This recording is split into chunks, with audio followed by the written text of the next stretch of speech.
नमस्ते बच्चों, आपका हमारे YouTube चैनल पर स्वागत है। बच्चों, मैं हिंदी डिक्टेशन बोल रही हूँ, आप लोग अभ्यास कीजिए। स्टार्ट।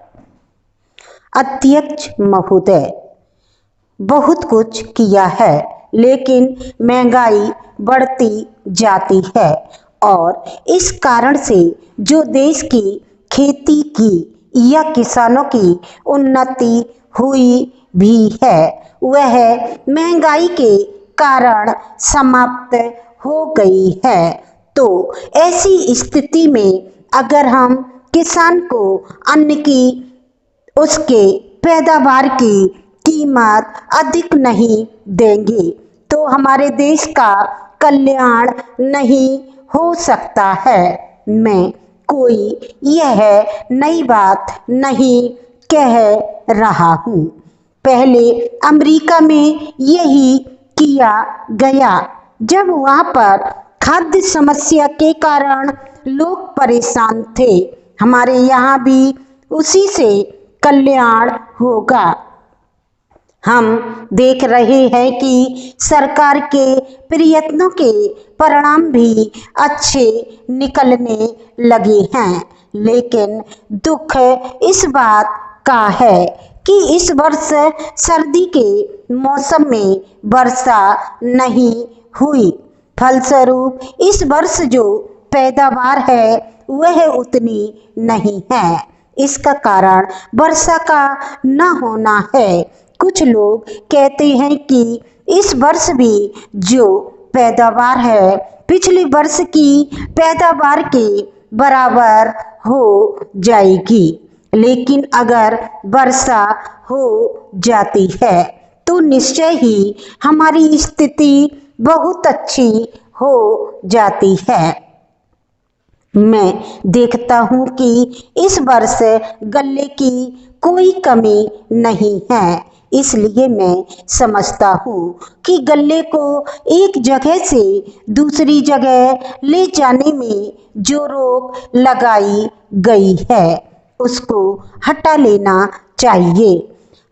अभी हमारे राज्य में बड़ा अकाल पड़ा हुआ है, लेकिन वहाँ पर गल्ला भेजने की कुछ व्यवस्था की गई है और लोगों को गल्ला मिल रहा है।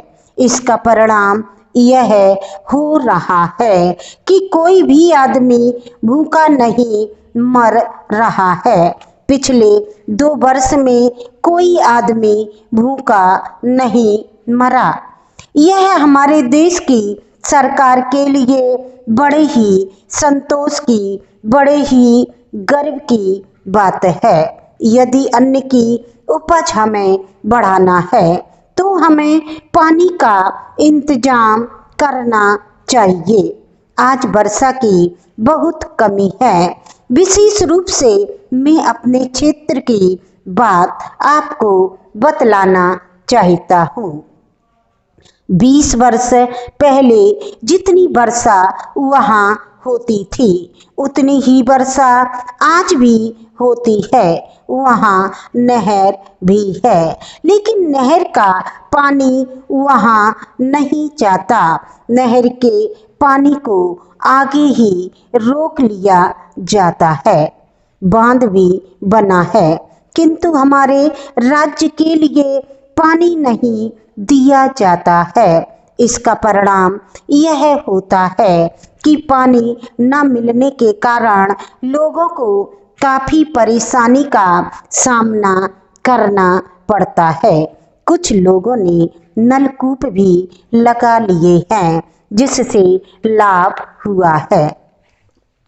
माननीय सभापति महोदय, मैं आपका बहुत आभारी हूँ जो आपने मुझे इस बिल पर बोलने के लिए समय दिया है। यह जो बिल सहकारिता समिति को एक समिति में भेजने का निश्चय किया है, जिस पर कल से बहस हो रही है, उस पर मैं आपके आदेश से कुछ कहना चाहता हूँ। श्रीमान, इस बिल को देखा जाए तो यह समझ में आता है कि यह कोई नया बिल नहीं है, बल्कि जो सन 1912 का कानून है उसी की लाइन पर बनाया गया है और कोई नई बात नहीं रखी गई है। श्रीमान, इसमें सहकारी खेती की बात रखी गई है। अगर यह कहा जाए कि यह कोई नई बात नहीं है तो गलत नहीं होगा।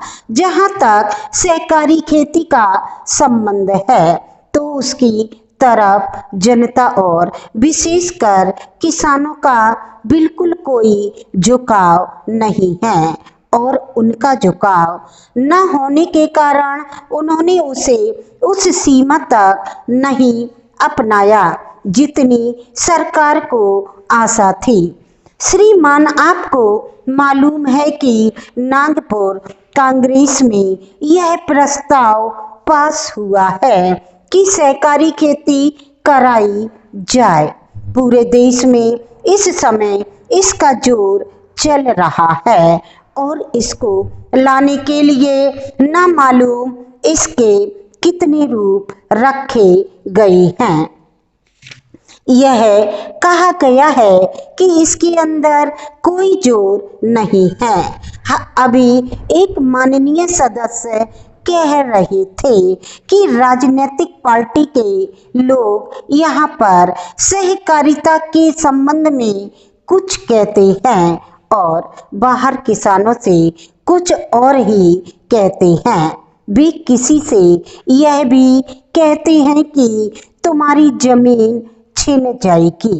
मैं यह निवेदन करना चाहता हूँ कि यह जो कहा गया है और किसानों के अंदर जो भावना पैदा होती है वह इस बिल से साफ स्पष्ट होती है कि वह गलत भावना नहीं है।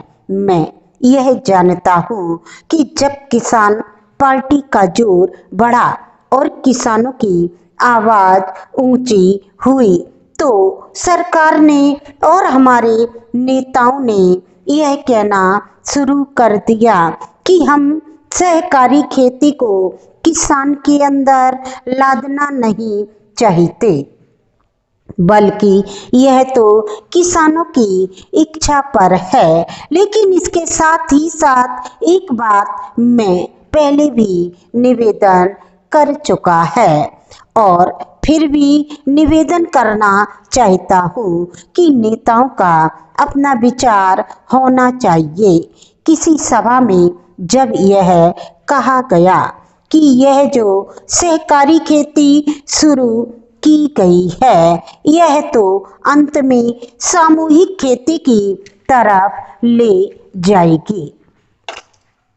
माननीय सभापति महोदय, उन्होंने साफ कह दिया कि अगर सामूहिक खेती होती है तो इसमें भी मुझे कोई आपत्ति नहीं है। मैं यह कहना चाहता हूँ कि इस बिल को देखने से यह साफ स्पष्ट होता है कि उस सहकारी समिति के जितने सदस्य होंगे वह अपनी अपनी जमीन को एक साथ कर लेंगे और उसे कुछ नहीं कहना चाहते हैं और अगर समिति से निकालना चाहेंगे तो एक साथ अधिक जमीन उसको नहीं मिल सकती है।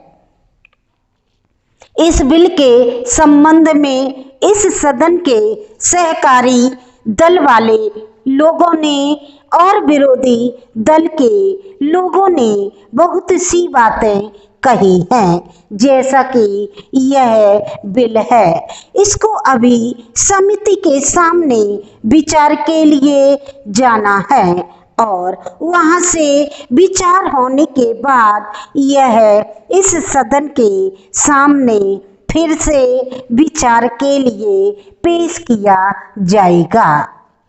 तब माननीय सदस्यों को पूरी तरह से यह अधिकार होगा कि जहां तक इसमें दी गई बातों का संबंध है, इसमें परिवर्तन ला सकते हैं या उसको हटा सकते हैं। कल से जो बातें हो रही हैं वह सब नोट की गई हैं और मैंने बहुत सी बातों को सुना है।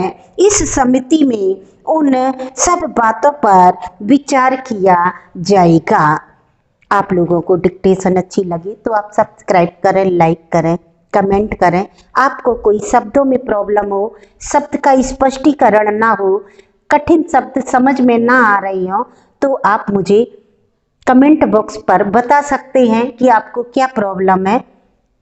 पसंद आई तो सब्सक्राइब करें, लाइक करें, कमेंट करें। That's all.